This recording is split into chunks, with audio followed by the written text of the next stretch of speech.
Bonjour à tous, en rade épisode 6.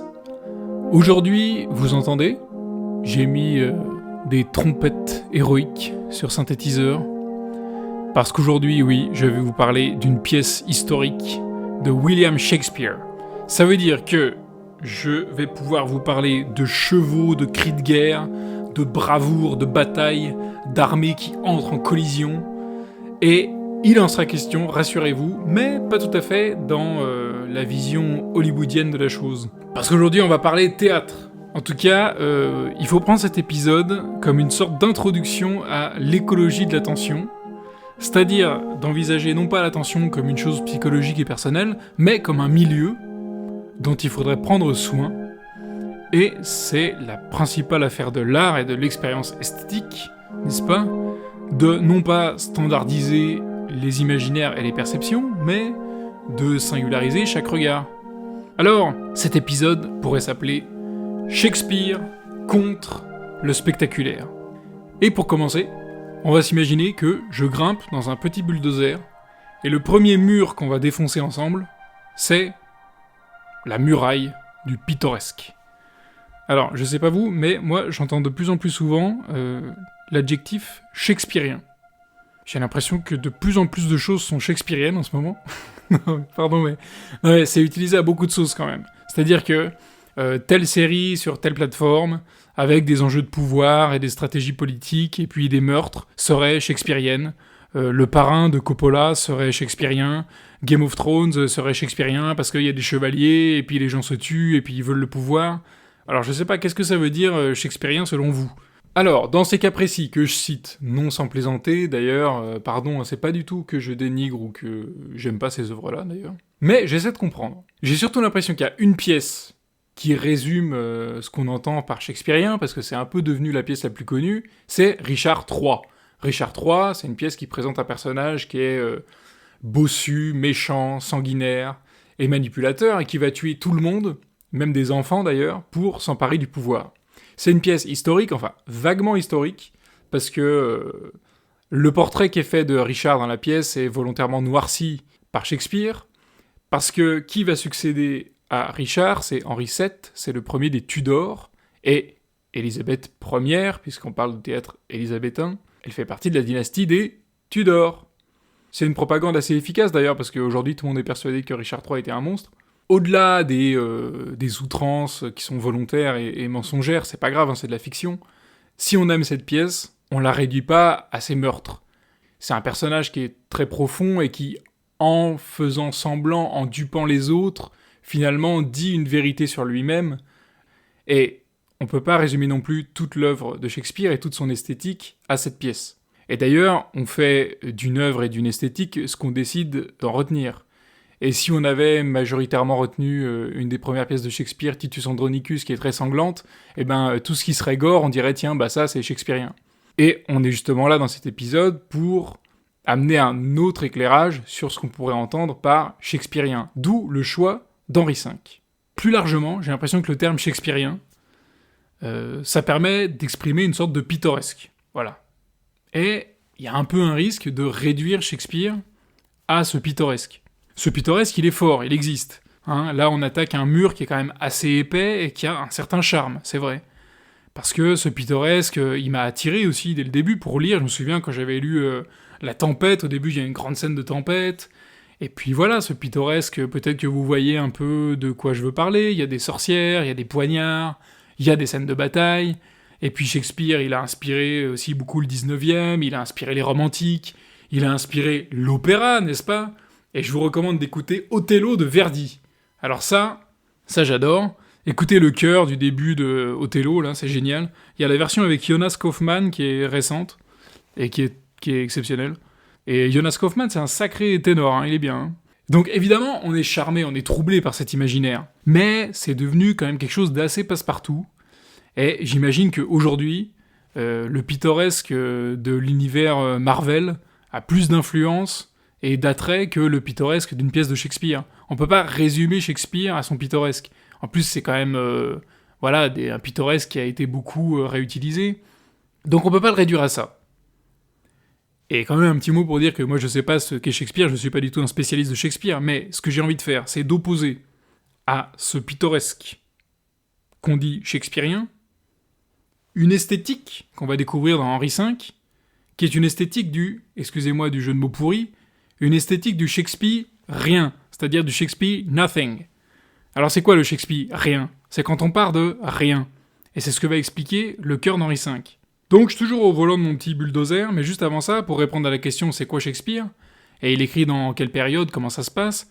Shakespeare, nous dit-on, c'est le plus grand poète de tous les temps, mais surtout il écrit du théâtre. Et à son époque, donc il écrit entre 1590 et 1616, date de sa mort, à son époque c'est absurde de lire du théâtre.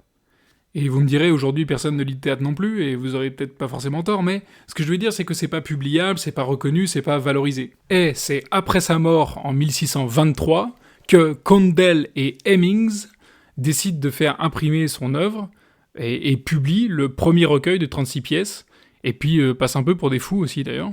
Parce que ça se fait pas de publier du théâtre en fait.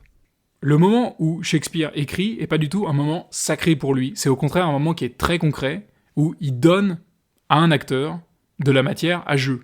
Et d'ailleurs, il y a un super article de Peter Brook qui s'intitule « Oublier Shakespeare », et là-dedans, il dit que quand un acteur joue Shakespeare, il faut pas qu'il pense à Shakespeare qui écrit sur un vieux bout de papier « to be or not to be », mais il faut qu'il pense à la vérité du personnage dans l'instant, qui dit quelque chose qui peut-être le dépasse, mais qui le traverse, quoi. C'est beau cette pensée, je trouve, et ça permet de se rappeler que notre ami William n'était pas du tout traversé par l'imaginaire de pondre un gros livre qui serait sa pièce immortelle, qui sera étudiée à l'université dans 400 ans. Alors, première absurdité, le plus grand écrivain de tous les temps ne savait même pas qu'il était écrivain.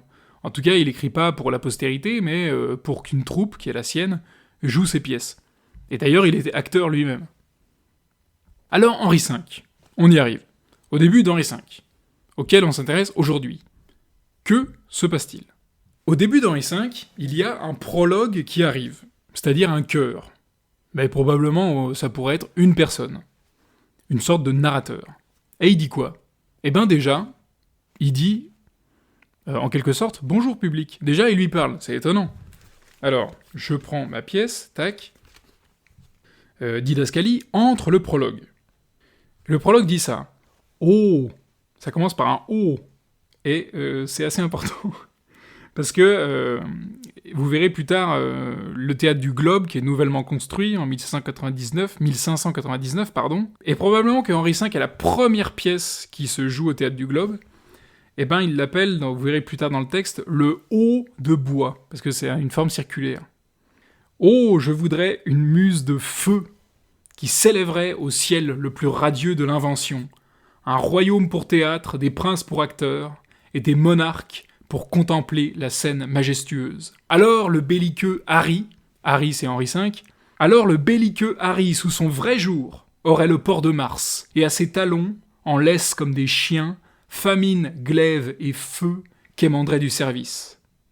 Mais, doux amis, pardonnez à ces esprits frustes, terre à terre, qui ont osé porter sur ce tréteau indigne un aussi grand sujet. Alors, je m'arrête un peu là. Voilà, donc c'est la première partie du texte. Peut-être qu'elle est un peu dure à comprendre, mais remettons-nous dans le contexte.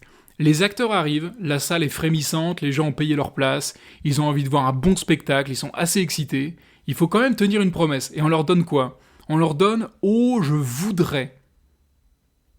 C'est bizarre ça. On est au présent de la représentation, pourquoi on dit pas « je veux » ? Non, c'est « oh, je voudrais ». Alors pourquoi ce conditionnel ? Qu'est-ce qui se passe ? Et vous verrez que petit à petit, ce conditionnel va disparaître. Le début, là, ça veut dire « oh, je voudrais une muse de feu, etc. » On aimerait, chers spectateurs, vous en mettre plein les yeux, avec le vrai guerrier Henri V, qui arriverait sur son cheval de bataille sous son vrai jour. On aurait la vraie scène de bataille d'Azincourt, avec les vrais chevaliers français qui se font vraiment massacrer dans la boue face aux Anglais. Et là, ce serait génial, là, on serait stimulé. Là, quand même, ce serait incroyable, quoi. Bon, aujourd'hui, vous allez me dire, on va au Puy du Fou et on voit une vraie scène de bataille, mais bon, là, justement, il n'est pas question de ça. Parce que, justement, on arrive au moment où ils disent « Mais, doux amis, pardonnez à ces esprits frustes, terre à terre, qui ont osé porter sur ce tréteau indigne un aussi grand sujet. Et il s'excuse, attention, il s'excuse, hein. Pardonnez, hein, ils l'ont dit. Cette arène pour combat de coqs peut-elle contenir les vastes champs de France ? Pouvons-nous faire entrer dans ce haut de bois les casques qui semaient l'effroi dans l'air d'Azincourt ? Oh, pardonnez, là il s'excuse encore. Mais là, il y aura un retournement, vous allez voir. Parce qu'on avait démarré sur la promesse d'une muse de flamme, mais là, on a vraiment un truc de « mais regardez où on est, quoi !» Et donc, le Cœur nous donne des informations qui sont très rares hein, sur le concret de la représentation de l'époque, mais c'est incroyable. Ils leur disent vraiment... là, on imagine, voilà, il y a le théâtre du Globe qui est circulaire, qui est en plein air, on est en plein après-midi, il n'y a pas de projecteur, ni rien. On est dans un espace vide, abstrait, il n'y a pas de décor. Et le Cœur se penche là-dessus. Il dit, mais regardez, on n'a rien, quoi. Mais là, c'est le moment Aikido, le twist. Qu'est-ce qu'il dit, le Cœur ? Oh, pardonnez, puisqu'un chiffre tout rond peut, placé en queue, signifier 1 million, souffrez que nous qui sommes des zéros à côté de ce grand nombre, travaillons sur les forces de votre imagination. Et là, ça va être le grand mot, imagination. Supposez que, là c'est la force du supposer, supposez que dans l'enceinte de ces murs sont maintenant enfermées 2 puissantes monarchies, dont les fronts altiers dressés l'un contre l'autre sont séparés par l'océan étroit et périlleux, c'est-à-dire la Manche. Et là c'est important, écoutez. Suppléez à nos imperfections par vos pensées. Divisez chaque soldat en 1000 et créez une armée imaginaire. Figurez-vous quand nous parlons de chevaux que vous les voyez.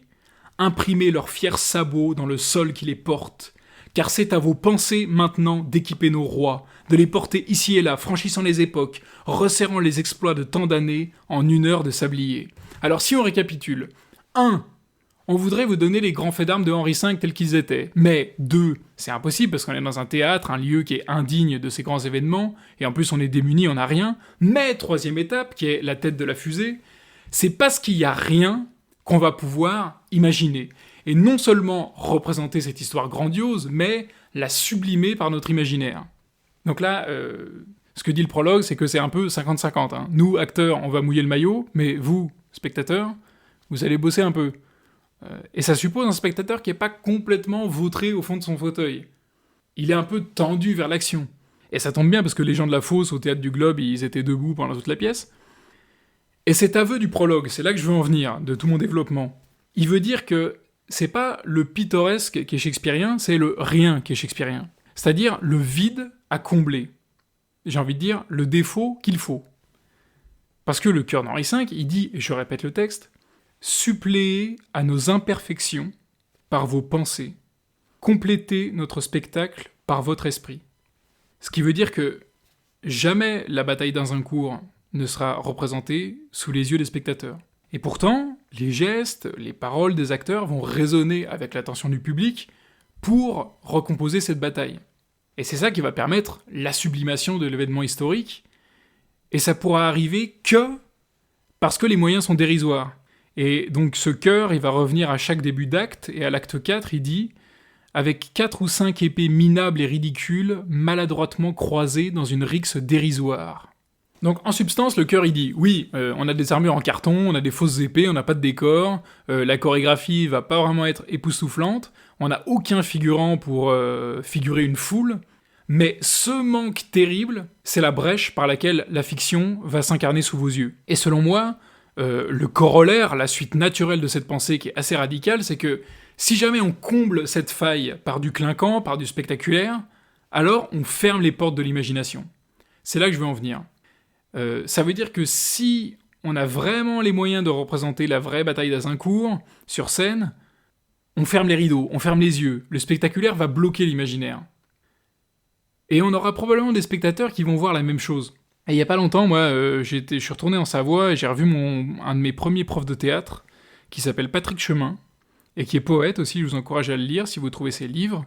Et il m'a dit, Patrick, on était dans une voiture pour aller au Bourget, il m'a dit, le théâtre c'est l'invisible. On regarde un paysage sur scène, et tout le public le voit avec nous. Et pourtant il est pas là. Là c'est vraiment la force du théâtre, c'est pas de mettre le paysage sur scène, mais de le montrer à travers les acteurs. Et chacun après se fait son propre paysage. Et à ce titre, moi, l'acteur qui m'a le plus touché sur scène quand je l'ai vu, il s'appelle Benoît Piret, et il a créé un spectacle qui s'appelle Des caravelles et des batailles. Alors généralement au théâtre, ce qui active le plaisir du spectateur, c'est la dépense, quoi. On veut voir vraiment un acteur qui va petit à petit arriver dans un truc très paroxystique et qui va nous étonner par sa performance. Et ben c'est pas du tout ce que fait Benoît Piret. Lui, il est très fluide, il est très calme. Et il y a une scène extraordinaire où il décrit des tableaux qui évidemment ne sont pas sur scène, c'est-à-dire qu'il n'y a rien. Et lui, il décrit les tableaux comme s'il les voyait vraiment sous ses yeux, en racontant leur histoire, en les décrivant. Et il fait ça avec une grande fluidité, une grande souplesse. Et en fait, c'est un acteur qui arrive toujours à partager quelque chose avec la salle, à nourrir notre imaginaire, et à nous tenir en haleine, quoi, mais en allant complètement à l'inverse de ce qu'on appelle une performance d'acteur. Et ça m'avait beaucoup impressionné, en fait. Même, j'imaginais pas qu'on pouvait jouer comme ça. Et c'est un acteur, donc, qui a un art qui est tout à fait particulier pour capter notre attention. Et j'ai l'impression que pour finir, c'est ça, en fait. En art, il est tout le temps question de ça. Il faut saisir l'attention. Le principe même d'un style dans une œuvre, c'est « Tiens, il y a une chose particulière qui retient mon attention. » Et aujourd'hui, il faut avouer que de plus en plus, il y a une sorte de problème majeur dans notre environnement contemporain. Une sorte de captation qui est massive, machinique, incessante, industrielle. Une captation massive de l'attention, et on voit ça dans les publicités, dans la façon de comptabiliser l'audimat, dans les divertissements, dans l'addiction qu'on a aux écrans, dans le rythme qui est assez stroboscopique des blockbusters. Et cette formule de captation de l'attention, elle paraît négative, mais elle n'a pas que ce côté-là. On peut dire que toute prise de parole publique déploie des stratégies de captation de l'attention. C'est le principe de la rhétorique, hein. Et toute œuvre d'art aussi se pose la question de comment saisir l'attention du public. Mais il faut jamais perdre de vue qu'il y a des façons de le faire, qui sont différentes. Et j'ai envie de dire pour finir, posons-nous régulièrement la question, face aux œuvres, de quelle est la stratégie de captation de l'attention qui est déployée ici ? Et quel spectateur je deviens face à ce que je vois ? Et j'ai l'impression que ce cœur d'Henri V est vraiment là pour nous le rappeler. Merci pour votre écoute. Et voilà, hein, nous qui sommes des zéros face à ce grand Shakespeare, on espère qu'en se rapprochant de lui régulièrement, on va atteindre des millions de quoi, des millions d'étoiles. En tout cas, on travaillera sur la force de notre imagination. Et juste avant de se quitter, un petit point bibliographie, j'ai lu la traduction de Jean-Michel Desprats. Il y a une préface de Gisèle Venet, qui est très intéressante, chez Folio Théâtre. Je me suis inspiré aussi d'un texte qui s'appelle The Prologue of Henry V, de François Larocque. Ce qui m'a beaucoup aidé, c'est un livre de Eugène Green qui s'intitule La lumière des ombres, un essai sur Shakespeare. Et enfin, Peter Brook, l'article Oublier Shakespeare, il est dans un livre qui s'appelle Avec Shakespeare, chez Actes Sud. Voilà, merci beaucoup, salut.